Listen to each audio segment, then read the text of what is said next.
Hey there, everybody. Thank you for tuning back into Number One Leading Ladies, a podcast by women for women. We focus on building each other up instead of tearing each other down.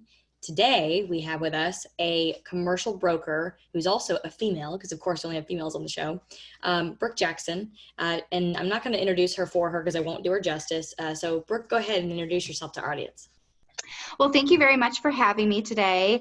I am a true believer in uplifting women and supporting women, not only through my industry, which is commercial real estate, but any other female-owned businesses. So I really do appreciate having me today. So I am a vice president with Newmark Knight Frank. I've been with their multifamily capital markets group for about a year now.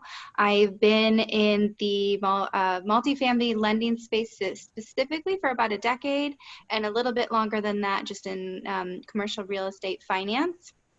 In particular, since I've been at Newmark, I've changed positions a little bit, just from solely lending in multifamily through Fannie Mae and Freddie Mac, but now I also do brokerage, as you said.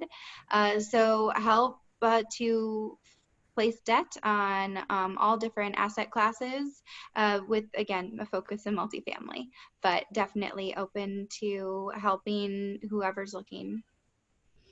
Yeah, a lot of the times, when you have your own business and you're trying to, deal with a book of business, or it sounds like you've got a couple, but there's always like a period of time where you have to ramp up and kind of create, like, how am I going to market myself? How am I going to make myself different? How am I going to do this? Now with Newmark Knight Frank, you have a little bit of support, but you still have the same challenges where when you're getting started, you're trying to figure out, okay, what are my biggest challenges and how do I overcome those? You kind of have to be creative on your own. It's not like anyone's going to just tell you what to do.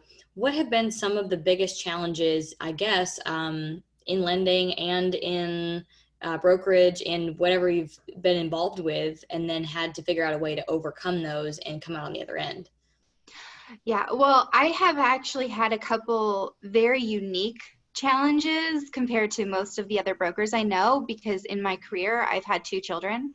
So I feel that not only have I had to start over basically after each kid, you start over when you have a new job. So I feel like in the past 3 years, I've started over 3 times.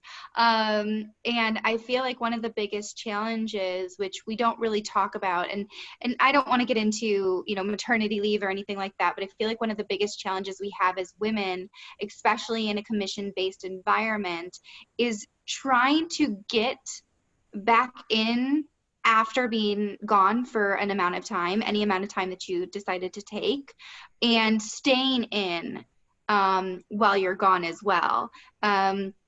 I was lucky enough that through my first maternity leave, my company's policies were a little bit relaxed. So I was able to take the time, but still stay in the game and work on some deals and keep deal flow going. And with my second little one, the policy changed dramatically and I was locked out of all the systems. I wasn't able to do anything. And that's a really harsh environment to be in as a woman in this industry. It's a big challenge that I just don't think we talk enough about what happens to your deal flow and your customers and everything when you're not there, and then trying to pick back up when you get back. Luckily, I'm at a company now where I feel like it would be a different story, but you never know. And I don't think I'm going to have any more babies. So I feel that the biggest challenge for me now is that, I had 2 babies very close together, 19 months apart. And so it really is rebuilding a book of business, not only at a new company. And I've never been fortunate where I've gone into a job where they've given me a book. I've never had a portfolio. I've never had an existing clientele. It's really bringing over anybody who I've been able to keep if I didn't have a non-compete, and just building that back up. So again, starting over from scratch. And again, Newmark offers a fantastic brand, a fantastic platform to build upon. So I'm very fortunate that they've given me such a great opportunity here in Chicago. But it really is getting back into the market and explaining that, yeah, I'm at a new company, and maybe you didn't see me the past couple of years because I was busy having a family, but I'm still here. I'm still back. And really trying to just pick up after you've been in the industry for 10 years. You feel like you shouldn't have to do that again, but you do. It's a very crazy environment where you have to rebuild your book after building your book for 10 years. So I think that's a unique a situation that women are faced with that we don't really talk about. We talk about maternity leave, how much time do you get off, but you don't talk about what happens when you come back, or what happened to your job while you were gone. So I'm happy to say I've been with Newmark now for a year at the end of the month, and things are going very well. Been able to pick up a lot of business contacts from prior companies and through crew, and meet other women who really focus on supporting women in the industry, which is a goal that I like to align with when I recognize other players who are doing the same. Oh my gosh, that is awesome. I mean, That was I'm a glad, big long tangent. I'm glad that you went there, because I've had women talk about, obviously how we are wired differently than guys, and not just that, but you're in crew, I'm in crew, commercial real estate women, and it's been super awesome for us to be able to support each other. And just like a guys group of guys that go together to go get cigars together, whatever, like a lot of those groups, when it comes to the financial industry, when it comes to commercial real estate, we're kind of left out of that kind of stuff, so it's really key. Well, crew, I don't remember if it's next week. I think it is there. Did you see the post where they talked about the book Women Don't Ask by Barbara Babcock? And I forget her co-author on that book. I saw the post. I haven't been able to delve into it, but I'm reading the book. I've got like an hour left in the book, and a little bit repetitive, but it's amazing, kind of just the way that it explains, going throughout history and then even present, just the way that words are used and the way that people associate like a woman in business, or how we're not allowed to be as assertive because it's just not accepted. The way that we negotiate, they'll call us certain names for, negotiating just as well as a man. And anyway, like this funny thing, because I feel like in saying I'm more masculine than other women is not correct. I would just say that I'm more direct, and I'm more data-based, and so it's not like I'm rude. I'm definitely a person, but when I'm in that brain space of talking about business or work or whatever, I'm definitely in that space. I'm not good at balancing the two. So I hang out with guys all the time. And there's these two guys that I was hanging out with last night, or not last night, Sunday night. And we were talking about making some carports for one of my properties. And then the other one does military contracting and kind of the projects they're working on. And it was funny because they kept trying to not talk about some of the details about what they were doing. And so I called them out for it. I was like, yeah, I get it. I'm the token at this table. There's two guys and one girl. And what normally happens is women underperform in these kinds of situations because of what you're doing right now. You're not cluing me into the normal conversations that you would be having if I wasn't here, and that is limiting my ability to learn, my ability to create a bond with you, et cetera, et cetera, et cetera. So it's really interesting to understand. So that book's been really cool to read. And one thing I've experienced a lot in real estate, and the book explains it, not in residential, because I have a residential brokerage. Women are total badasses in residential because they're negotiating on someone else's behalf, not on their own behalf. When we get into commercial, you're looking out for your own, and you're having to negotiate for yourself. So totally different deal. And we just do different things, but it's also part of because of the way that culture is and still is. So anyway, I think making women better negotiators, which cue into all these skills, is something I kind of next want to focus on. So I'm definitely going to be going to that I think it's online, but the thing where she like goes over the book and a discussion about it and whatnot. And I actually would like to see if I can interview Barbara on my podcast, because of all the things that you said, it's I could spend 2 hours going into all the things the book's talking about, but what happened to you like makes me mad, honestly, that even was a thing. But like someone that would say, okay, you can't see your data, you can't log in and do business. I mean, you're literally making money for the company. They're not doing anything. You know what I mean? You're the one that is causing, like companies wouldn't succeed without sales reps. Without the sales that come in, they don't, they don't grow. So that's like ludicrous to me. And then how alienating is that, for them to treat you that way because you're creating the next generation of men. You know what I mean? Like, they can't do that. So anyway, that just kind of makes me mad. But wow, and you overcame that, and obviously find people that treat you the right way, Mhm. is key. So I'm Yeah. glad you found a solution. Yes. And I think one of the biggest things that we talk about, but we don't sometimes really elaborate on the fact is that there's a difference between having a mentor and a sponsor. And my mentors in the industry are normally women, more senior than I am, sometimes not, who really have a unique take on what they've done, what they've accomplished, and I can bounce ideas off of them. I can bounce jobs off of them. I can bounce, how are you working with this and kids or this and that, and really talking to them about kind of just struggles and how to overcome them, or just advice. But the thing that we don't talk about is sponsors, which are completely different. And uh, ironically enough, in my instance, in my career, I have a couple really good sponsors who are men, because you need sponsors in your corner who you can go to as an advocate for what you've done and what you can do or are capable of. And I've been very fortunate to work with, at my prior company, a few gentlemen who were very instrumental in teaching me the business and how to go about what I'm doing now, and really learning it. And it's great to have those type of sponsors in your corner. I think it's a little, unique though, because I've only had one female manager my entire career. So it would be nice to have, a female sponsor in my corner, but it's also nice to know that we are still able to build those relationships with people in the industry, with men in the industry, which is important because they're never going away. um, but I definitely think that you have to be prepared for any situation you're put in.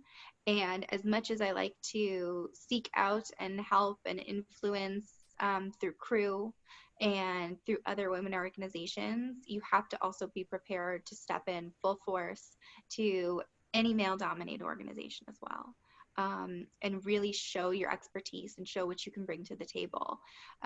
Because and I think they're I can't remember, but I think at one of the crew conventions, another lady talked about how one of her old managers was her biggest sponsor and biggest reason why she had a seat at the table. So I think it's a very fine line that we have to walk and be able to understand in our environment. And it is because we have to negotiate, and we have to sell, and we have to talk, and we have to be 100% on so many different levels, that it really takes us being at the top of our game all the time to make a difference. Oh, you're so right. I wrote an article, I think a week ago. It's not published yet, but about, communication barriers. Because you're right, you do. Like, I find that when we're working day to day and stuff, if you can work with women, what the studies show from Carnegie Mellon is that women will then outperform their male counterparts who are supporting each other. Like I mentioned, the token girl thing or token woman thing, then they hide information, don't help as much. And again, but it's all different. So exactly, I've had men in my life that exactly, they understand kind of what I need to move forward as a person. It doesn't matter what my gender, and they have been some of my biggest advocates, because it also will help you when it comes to referrals, or when it comes to like writing a letter for you, things like that. Because for example, if we're in a male dominated industry like finance, real estate, or commercial real estate, there's going to be more men. There's going to, it's mostly men. So it does help for, I hate to say this, but what I call a real man, someone that is like, you're a person, and I help someone with merits, not they're based on their gender, how much we hang out, like how much merit does this person have. But it's going to take for those men that are leaders in our industry to help push us forward and push us up to be able to kind of bridge that gap, I think. And then also when it comes to women in our communication, you're right, we do need to be even more on top of our game. It's crazy because again, this book that I'm talking about, the Women Don't Ask, it's exactly what it's about, is that, men have no problems because of a lot of psychological reasons, but they don't have any problems just asking for what they want, asking for more, not caring how that makes someone else feel, not trying to take care of everybody else's feelings, but just being like, this is what I deserve, this is what I want. And so it's interesting that we, even as women, we have to kind of tailor our conversation and kind of how we do things. So we could, like I also wrote a negotiating book recently, we can totally control every situation because we have this intuitive ability to pick up on the emotions that underlie the outward expressions and like actions and what they're actually doing. So we're even better at it, but we just have to do more listening than 95% of the room, make everybody else feel validated and heard, and basically let them disclose all the information. But usually women will we overshare, and we also will say self-deprecating information, or things that like, oh, like someone gives you a compliment or says that I do it, like you're an awesome fundraiser. I'm like, I could do so much better. But I mean, that is the truth, that I'm not like actually saying I'm bad or something, but I'm like, man, I could totally 10x this thing, but I just don't have the systems in place. So that's what I'm working on now. But anyway, so those are the three things that women use that actually reduce our power. So Yeah. it takes it away when we have to hear, I'm sorry, and then you have to wait for someone to forgive you. Why are you saying sorry? I cannot tell you how many times I've had to reread an email and take away an I'm sorry, or take away a just wanted to know, or a please, or it's I think because of and not just to go down to the basics, but like it's just our maternal instinct is a little bit more gentle, I'd say. And I mean, I'm not generalizing at all.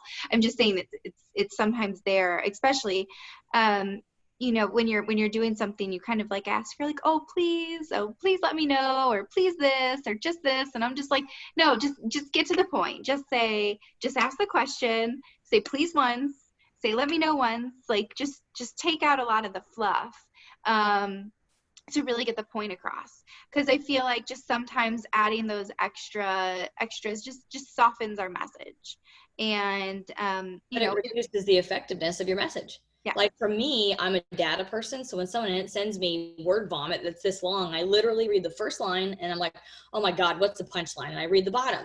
And if there's no question mark or an action asking me to do something, I'm like, what do you want me to do with this? And I move on. Mm-hmm. So, I could see whether it's a woman to a woman or a woman to a man, or it doesn't matter, that extra fluff doesn't really help you get your message across. And also, so the reason why that women do that, like you're saying, softening, is we have a larger need to be collaborative.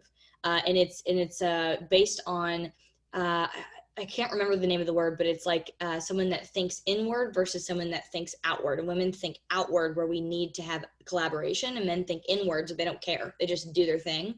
So we always want to make sure that everybody that's involved, knows what's going on, that we're all making decisions together, that whatever. So that adds that extra stuff. Yeah. Yeah. Yeah. I mean, it's very unique. I do think that we are expanding our reach on people, or women feeling more comfortable to reach out about problems, because over the past year I've had two younger women in the industry actually reach out and talk to me and look for advice on how to ask for pay raises, and how to ask for either more responsibility in their job, or more pay for less for the responsibility that they've taken on. So I definitely think that over, recently the conversation is getting more open. People aren't afraid to ask for help in these conversations, because maybe it's not inherent to us to just walk in there and be like, I need this pay raise because I'm doing X, Y, and Z. And you hired me for ABC, and now I'm doing ABC, X, Y, and Z. So now I need to get paid for that. We just kind of take on the extra work and not say anything about it. And I really think that now we're getting to a point where women aren't afraid to ask for help from other women in the industry. Whereas, and we've all seen it where, if people are afraid to ask, or they don't know if they're going to get the right response if they do ask the question. Hey, you're right, because they're worried about the other person. Don't worry about it. They're either going to say yes or no. If they say no, then that's the point where you get to start negotiating. Mm-hmm. So yeah, those books are key. And then I think that's so cool that we have this crew network, because it's bridging that gap between women being afraid to ask, because women don't ask. That's our issue. And then they can ask someone that at least is going through the same thing, so they Mm-hmm. understand how to. Here's a great way to negotiate this. Or, for example, a great way to do that would be reaching out to someone who knows not just how to negotiate it, but maybe what kind of salary level would this equal because you're already doing it, or something like that. And so then you can get data and facts.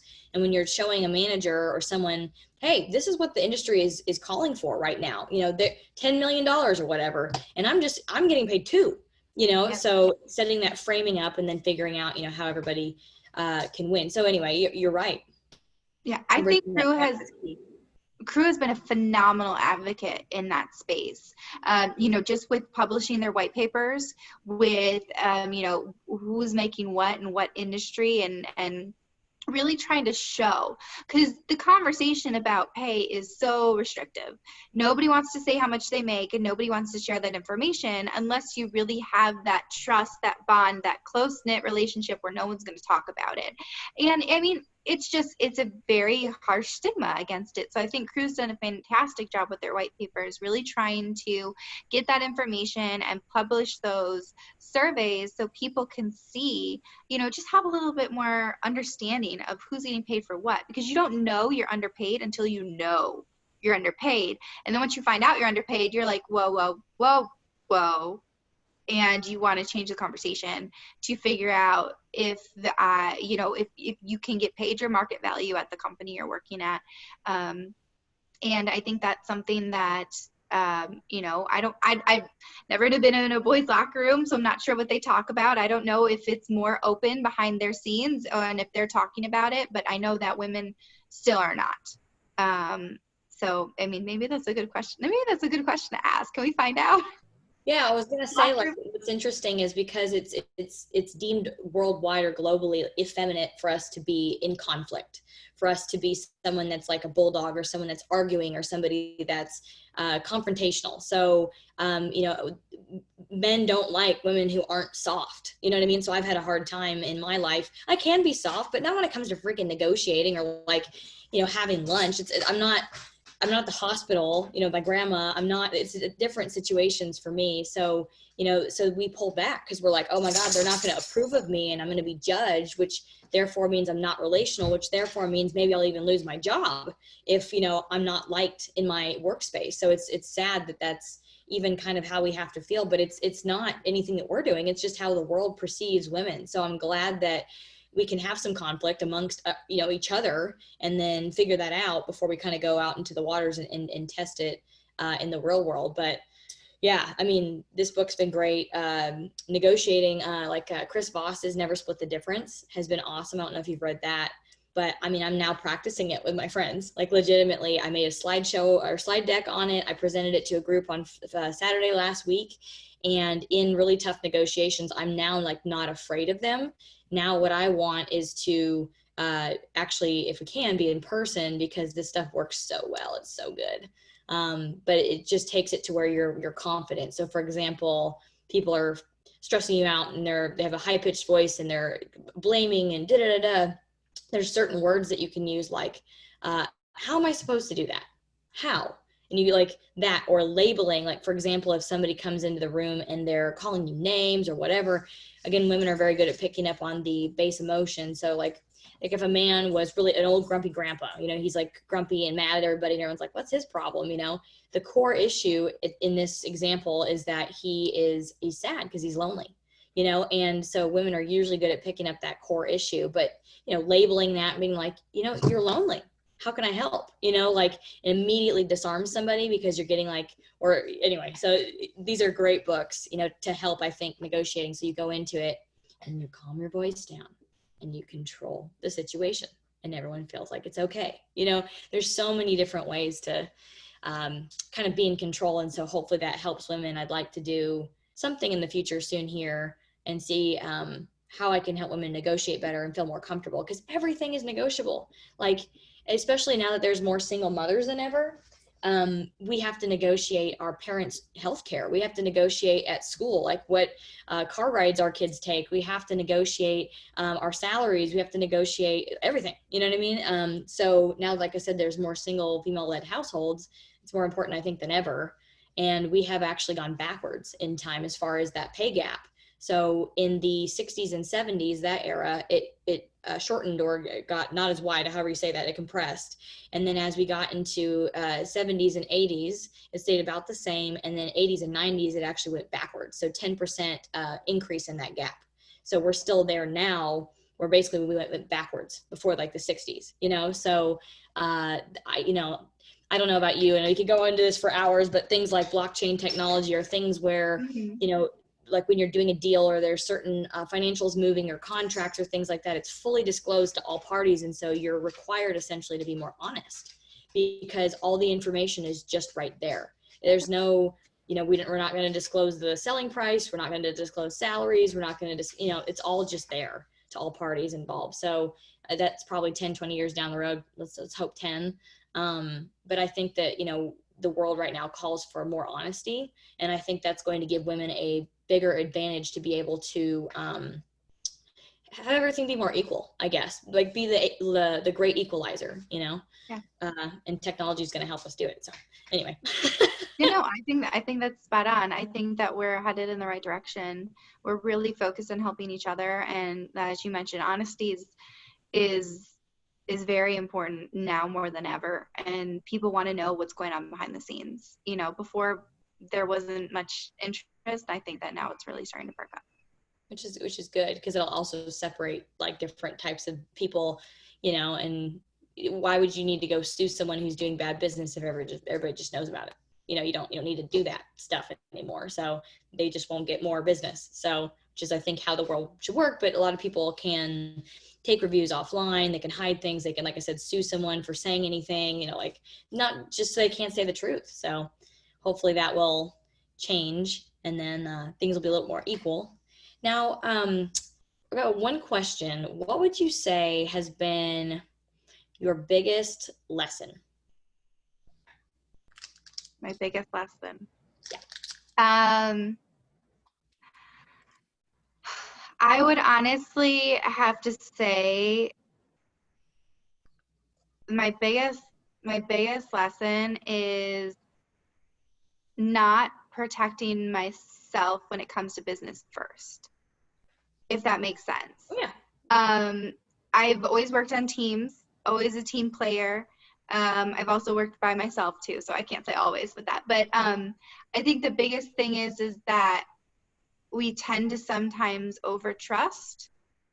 And if we have a previous relationship with someone, we just kind of lean on that, when really we should just making sure that before things are said in stone, you know, you have I's dotted and T's crossed, because you have to remember that it's always business. It's never personal. And we tend to make it personal. And the way around that is to make it business. So just, you know, put everything in writing and put everything in a contract if need be. But I think that, you know, when we start to make things personal and base business decisions upon trust, and not make it where it's an actual business decision. I don't know if that makes sense, but like put it in writing and make a decision business related. I think that is sometimes when we can possibly get taken advantage of. Oh yeah, absolutely. It does make complete and total sense. And that's true. Like, remember how I mentioned the oversharing thing? That's Hmm. actually the boundary line for me of it actually being hard for me to do business. And that's why I've had to own my own business, because there's so many times where you're subject to everybody else's opinions or their power over you or whatever. And I tend to overshare because I tend to be over honest. I grew up in a family where I couldn't tell anyone anything about what was going on my entire life. So now as an adult, it's so important to me to be able to just say what I want to freaking say, like, and not care how that's going to then negatively impact my career. It's just words.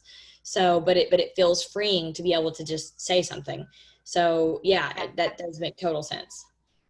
I definitely think that it's very hard. I have a very, very bad habit of repeating myself. I don't know if it's because I have to repeat myself to my husband like 10 times a day, but I tend to repeat myself even when I have someone's full attention. Yeah. And so it's kind of funny because I'll have some people that I work with and be like, no, no, no, we already went over that. Keep going. And I have to remind myself, like, when I do have someone's full attention, I don't have to repeat myself. I can just say it once. They'll understand. I'll understand and go apart. But it's one thing when you just have so much on your mind and it all comes out and then Yeah, it yeah, comes out we overshare. again. And that's where I'm saying that business line is hard. It's actually really almost emotionally hard for me. That's why going to therapy is so important, because we want to expand the message. We want to explain the background of stuff. And I've had to stop that. You don't owe anyone an explanation. You're simply giving them facts. You're simply giving them in for freaking information. That is Mhm. it. And so that is for me the difference between business and personal is, you know, hey, like it's important to have rapport with your coworkers. For example, hey, how was your kid's party this weekend? Oh my God, my in-laws showed up and they started, complaining about this problem we had 10 years ago. And then they drove me crazy and I ended up drinking a bottle of wine that night. And, like that would be me. That would be me explaining the whole thing because I want to share. And unfortunately, in a work situation, that can become an oversharer person, because then people start formulating their own perceptions of then who you must be based on, one situation or something like that. So actually, I agree with you that being a business just means, sharing the facts. And so actually going through some lawsuits and things like that, it's actually been a good exercise, because it's just, you're saying false, not correct, hearsay. You know what I mean? I don't need to expand for an hour on whatever you're asking about or blaming me for. I just need to present the facts. So yeah. And then when it comes to like a very close personal relationship, that's where, and someone I'm dating reminded me of this on Sunday. He's like, sometimes some of those things that are, you could give someone an overview of what's going on so they can at least kind of identify with where you're at, and you might be absent right now because you're going through so much, but they don't need to know all the details. That's sacred. And that's something that would be to hold on to those very close friendships. So I'm still learning how to. It's something we learn all the day, all the time, every day, where we don't have to justify every single one of our actions. We can just, or every single one of our words, every single thing, we can do it when it requires a justification. But yeah, it's definitely, it just shows our strength when we believe in what we're doing and believe in what we say, and we don't have to repeat ourselves or give an explanation. Mm-hmm. That's powerful. It's really a great lesson. I mean, yeah, just don't take away your power. Yeah, yourself. Mm-hmm. I've got one last question, real quick. What, Brooke, has been your biggest win? My biggest win, um, is this personally or professionally? Whatever you want to answer. Honestly, I'd have to say right now in this moment, my biggest win is being able to work from home with two little ones under 3, keep the household afloat, and still keep deals in the pipeline. I think that right now, like that is just it's huge. I can't go into my office. I mean, it's not out of the norm of what's going on with everyone else, but I just feel like this situation right now is so unique that the fact that I haven't just completely thrown my hands up in the air is just a huge win. There's so many outside stress factors that I never thought I'd be dealing with. Oh yeah. You know, it just having to explain to my daughter that we can't go to the park because it has a cold, and not getting outside, not going to the office, not having any separation. So I'd have to say, just right now, here in this moment, the biggest win is just being able to perform at, I would have to say, like, maybe like 90% capacity, because I don't think there's any way you could really be 100 when you have toddlers running around your house on your business calls. But I really think that That's so funny. well, the only reason they haven't come in on this is because I locked the door. So I've seen so many of those calls. It's awesome. there is a grown up with them. Let's just but no, I really think just right now the biggest win is showing how, not only myself, but how we can adapt and overcome any situation that is thrown in our way. No one thought that on March 16th that we would still be working from home right now. Right. So it's just, I feel like right now, just being able to adapt and overcome and continue with business and the family and everything in this current environment is the biggest one I could have ever had, because I know some people who have literally just, like, they don't have any childcare, they don't have any help, and they're maybe running at 20% business capacity, maybe on a good day. And I feel that I'm very fortunate where I have my mother help me, so I'm able to do more work. But it's a very trying environment right now. Yeah. So you're building your grit even more. So that's another thing with females is that, yeah, we have kids, so we got to do like double, triple what you do. You know what I mean? So it's just ludicrous to me that, like I said, the sort of like the stigma or the attitude or whatever is to, I mean, you'll have to read that book. I mean, it's great. And I have it on audiobook. So when I'm running or when I'm driving, I listen to it. Or whenever you can. I know you don't have a lot of quiet moments, but if ever there's a nap happening or something, it's amazing, like surveys for years that have been done about certain words that are associated with people or our actions or whatever. And even starting from like little kids in school, because obviously they have like parental influences and they genderize like even their toys, they think a toy box is, or a work toy box is only for the boys to play with. And then the girls, they can only play with the dollhouse. The boys won't play with the dollhouse, anyway. So, and again, that's not their own thinking. That's influence. Oh, yeah. No, it's, that's a very real thing. And again, we kind of let our girls, we have two little girls, and they both have dump trucks and race cars and toolboxes, but at the same time, she'll run around in her princess dress with her princess crown while fixing the chair because it's broken with her tools. So it's like you can do it all. When you're at 3, the world is your oyster. Yeah, you have to do it all sometimes. I mean, I've been single for like 6 years. So yeah, I mean, I have to fix stuff. It's just reality. But that's great. And so the sad part about that is like, it doesn't really mean too much, I don't think, as far as until you find your skill set later. And it may cross over, who cares?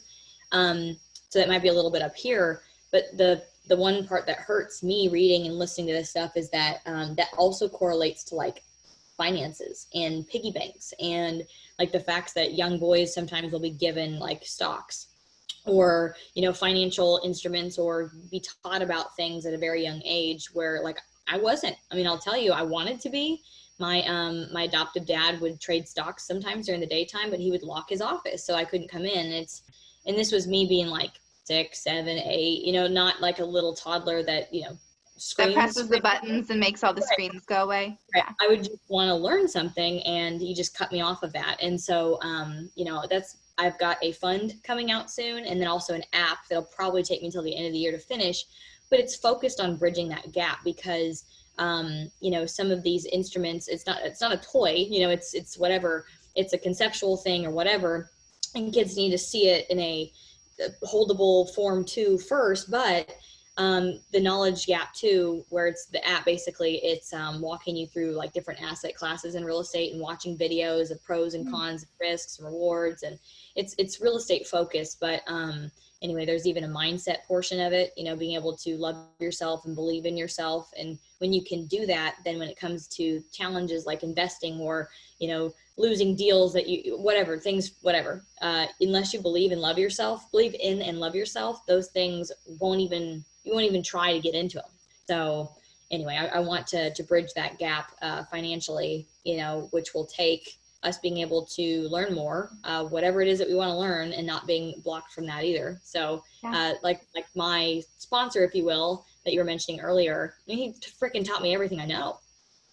I mean, without Alex, and even to this day, there's stuff that I don't know. And he's still like, just call me, Yeah. You don't know what you don't know until you don't know that you don't know it. Yep. Wait, what?